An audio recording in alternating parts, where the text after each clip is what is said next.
Rancho Cucamonga, the home of Patria's very first campus and the city where this year's conference will be held. Today we're going back to our roots, visiting historic spots from Patria's past and reflecting on how both the highs and lows have shaped who we are today. I'll be joined by Pastor Aaron as we dive into Patria's rich history, serving the community, his role as the third campus pastor after our founding pastor, Pastor Diego, and how we've been preparing for this year's conference with excitement for what's about to unfold as we head down the road to conference.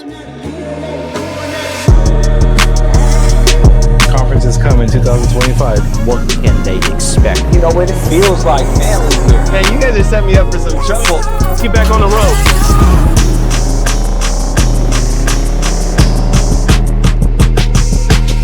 Man, here we are, road to conference. Yes. We're in our city now, so now everybody's going to recognize us in this thing. Yes. All our past episodes have been in other people's cities. I'm just grateful we're not in a cyber truck. Then it would have been bonkers. Yeah. Man, we got Pastor Aaron, our Rancho campus pastor, one of the pastors on the executive team. Yep. I don't know the order that we're posting these, but we've hung out with Fuego. We've hung out with Steve. I get to hang out with Joseph soon. And then here we are in Rancho Cucamonga. But Rancho Cucamonga is beautiful, man. I remember I was picking up one of our consultants from the airport. He's like, Aaron, wait a minute. Wait. Yeah. Look at these trees. Yeah. Look at these mountains. That's what everybody always says. He was like, is this your commute to work every day? And I'm like, oh, yeah. And I felt bad in that moment because he's like, you're so blessed that you live in Rancho Cucamonga, you know?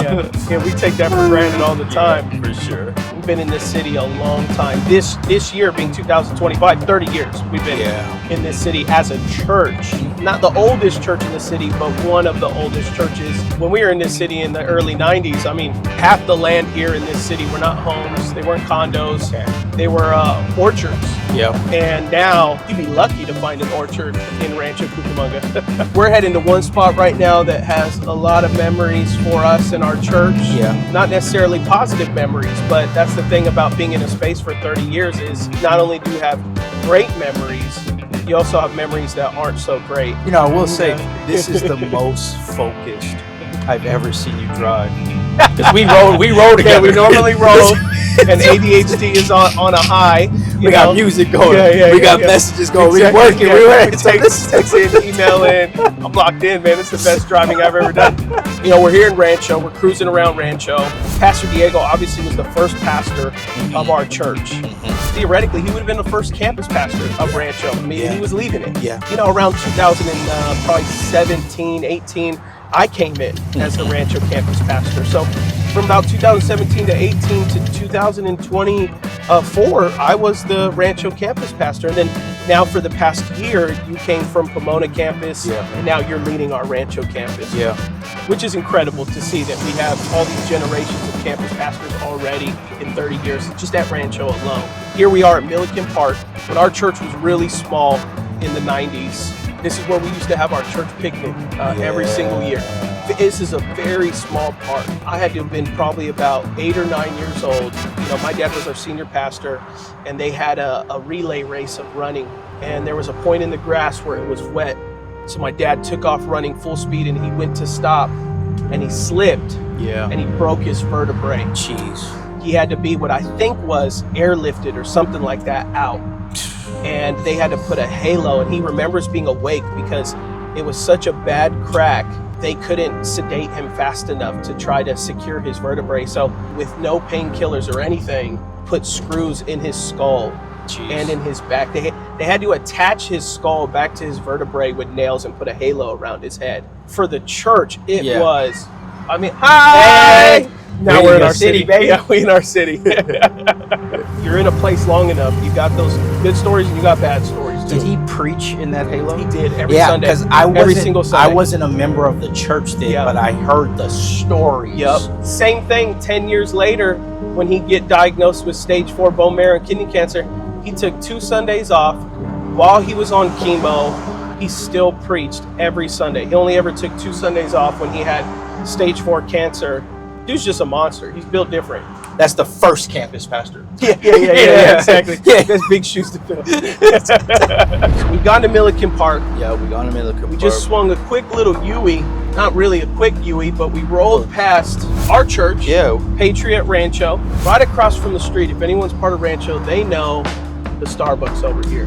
Bro, this is the Starbucks that you took me to when we had that first conversation where you told me you believe that was called to ministry. We were sitting right out here. Yeah, I didn't even know we were stopping. That's because I added it to the agenda.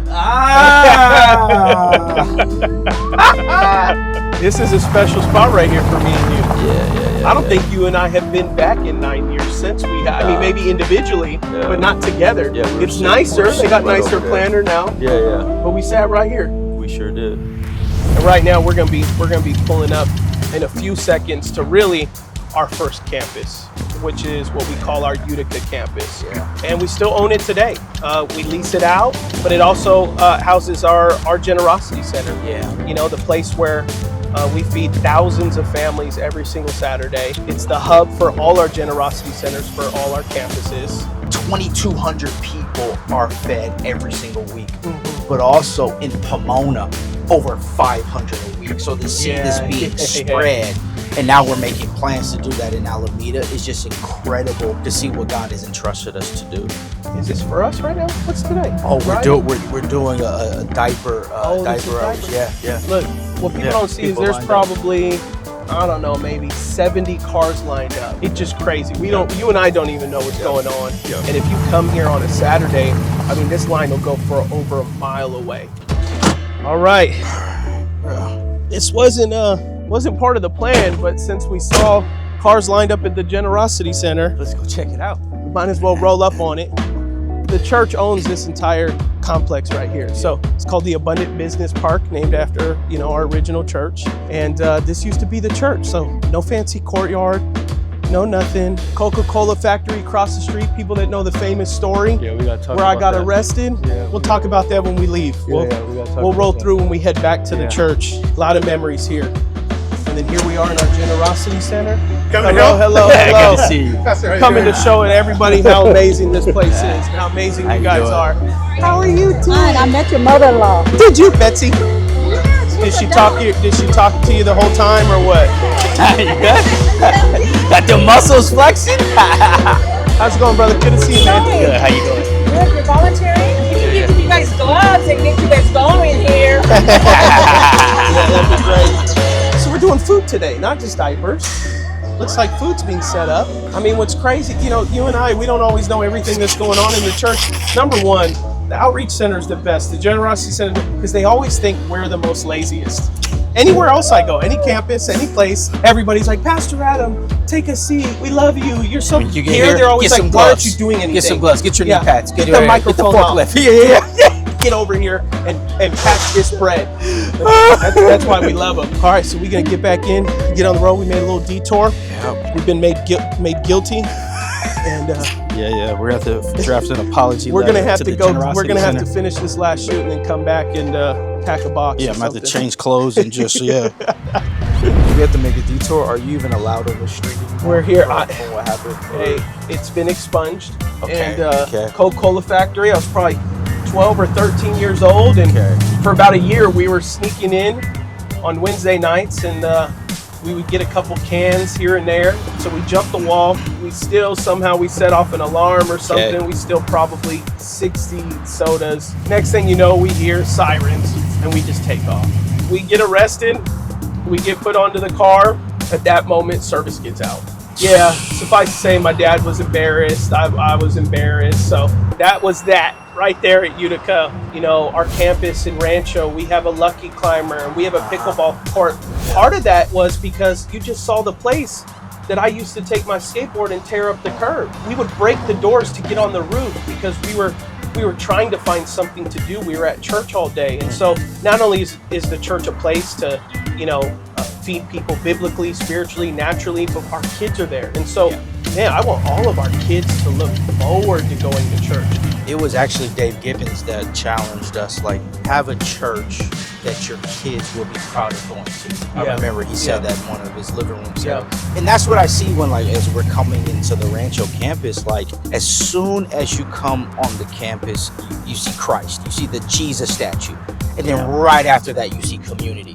So I just see our values represented on the campus before you even go inside and worship and hear the preaching. Yeah. You're experiencing the values of what Patria actually is. Yeah, absolutely. With Patria Conference, it's like it's leaning into God. It's leaning into a move of the Spirit, but it's also saying, hey, we have a space that we poured our heart into. For sure. that shows the world that Christ is beautiful and God's people are beautiful, and our future heaven that awaits.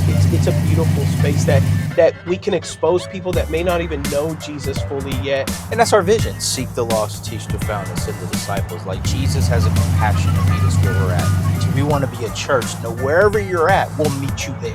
You don't have to be at a certain level to start coming here. But Jesus' love is so influential that you'll see through our church, through our volunteers, that it just starts rubbing off, just like what you said at the gym last night. Yeah. All right, man. Let's jump out. Let's walk around this campus a little bit. All right, let's do it. Oh, We home.